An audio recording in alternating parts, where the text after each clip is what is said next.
Okay, so before I get into this match, there's probably going to be that one guy saying, "Hey, why is there a Genesect in the Blaziken and no you?" And to you, I'm going to say, shut up, this is not a Pokemon Black and White 2 Wi-Fi battle. This is a Pokemon Blaze Black and Volt White 2 Wi-Fi battle. Much, much different. And, yeah, the difference between Black and White 2 and Blaze Black and Volt White 2 is that Blaze Black and Volt White 2 is a lot more faster pace, and there's move tweaks here and there, etc, etc, etc. And today's match, I'm actually going up against the guy who popularized the Blaze Black Volt White 2 metagame in the way, HydreigonMaster635. We kind of planned this some time back, and this battle was actually taken a while ago.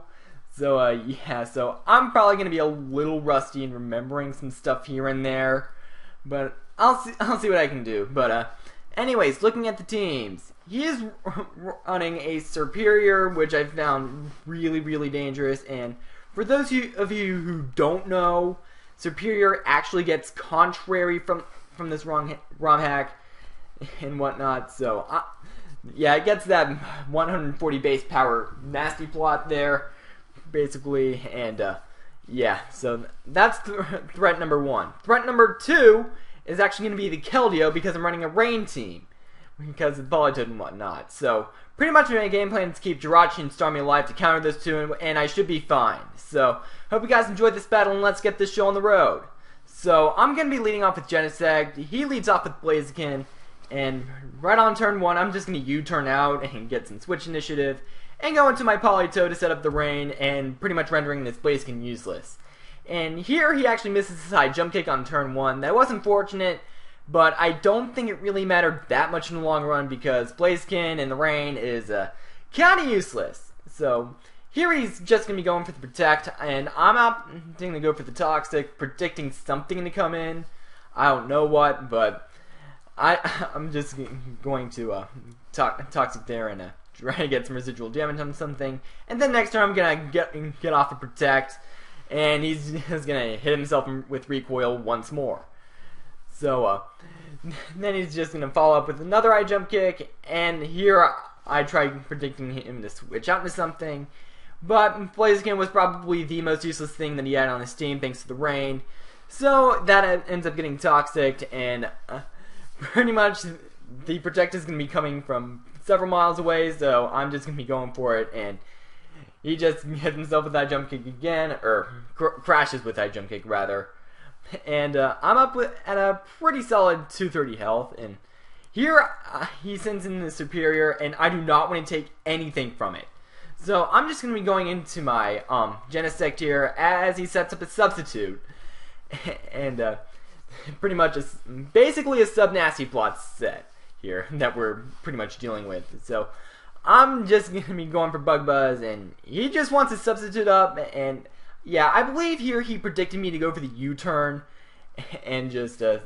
up another sub, but nope, I'm not having any thing from this Superior and whatnot. And there you see Draco Meteor. I definitely forgot to mention that Superior is also Grass Dragon in this ROM hack, so yeah. That's why it's pretty much legal and whatnot. But here I'm just going to be going out into my Politoed, and he actually pulls a double switch into his Zapdos. And I believe I was actually predicting like Scizor to come in or something. And there I go for Protect, and he actually shows me that he also runs Substitute on this thing. And you guys will see later that this is a more specially defensive variant of Zapdos. And here I'm thinking that he's going to be a sub 3 attack set, but he actually goes for the Toxic on the Therian form.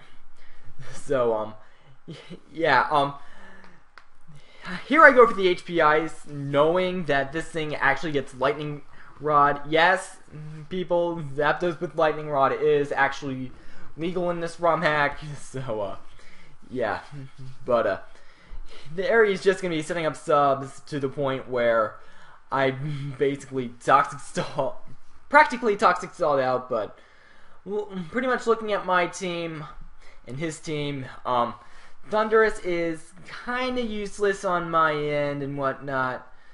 And here he's thinking that I'm scarfed in some way, so he's going to be switching out his Scizor and going for the... as I go for the HP Ice. And here I'm going to be showing them that I'm not scarfed. Or anyway, I'm actually an extra belted variant of Thunderous Therian. And I'm just going to be Volt switching into my physical wall Politoed. And he actually predicts me to switch regardless and just goes for the U-turn, and he's able to bring in his Superior once more. So here I'm in a little bit of a predicament where I'm probably going to have to switch out. And the best thing I have to bring out is my Jirachi, as he's just going to be setting up a substitute again.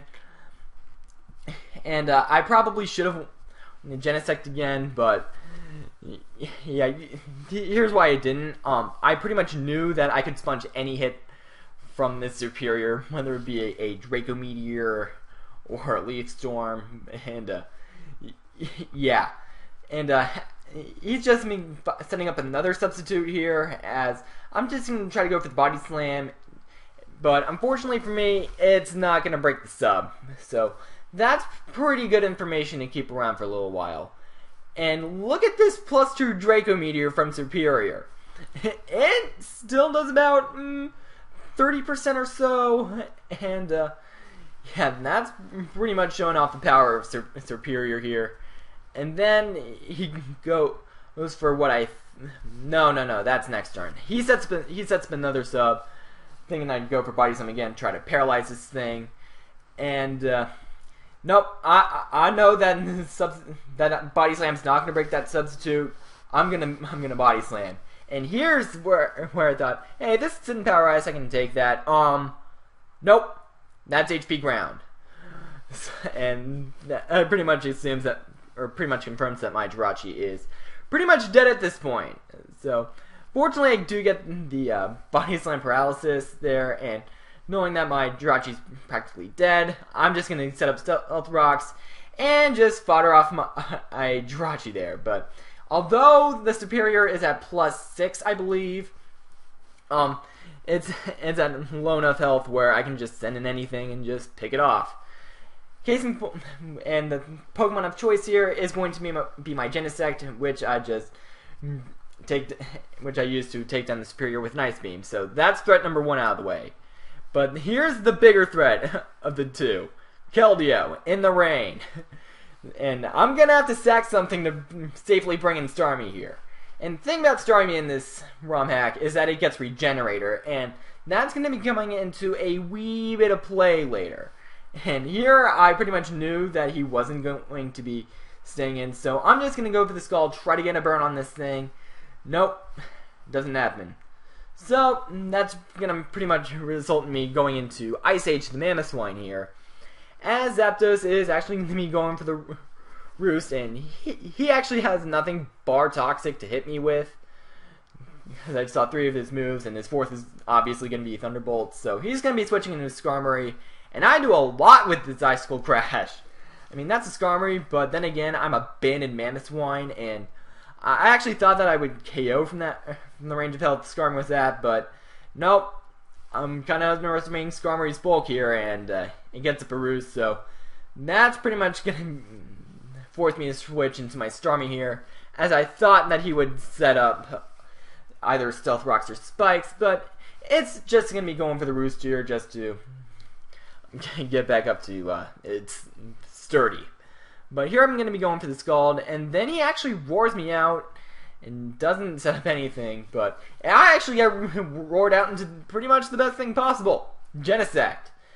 And I'm just going to be going for the Ice Beam, predicting him to switch out in his Zapdos or something, but nope, he just sacked Skarmory there, and here I'm pretty much forced to fodder out something because Keldeo's out, and I have to go into my Starmie, and look at how much this Hydro Pump does. I probably could have switched there, and Starmie could have been alive, but I decided to test the waters here, no pun intended, and get smacked with the Hydro Pump and lose my best check to Keldeo, unfortunately. And that's pretty much going to be my Rs 2. So here I'm just going to be sending out Genesect, trying to score a Thunderbolt on this thing because I know how much of a threat it is.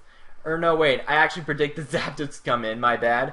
But he's actually going to be stacking his Scizor here to a couple of Ice Beams, and yep, I don't get that sack on Keldeo I wanted. So here I'm just gonna have to sack my Genesect here, pretty much knowing that it's a lost cause and whatnot. So yeah, I'm gonna be staying out with my Politoed now, and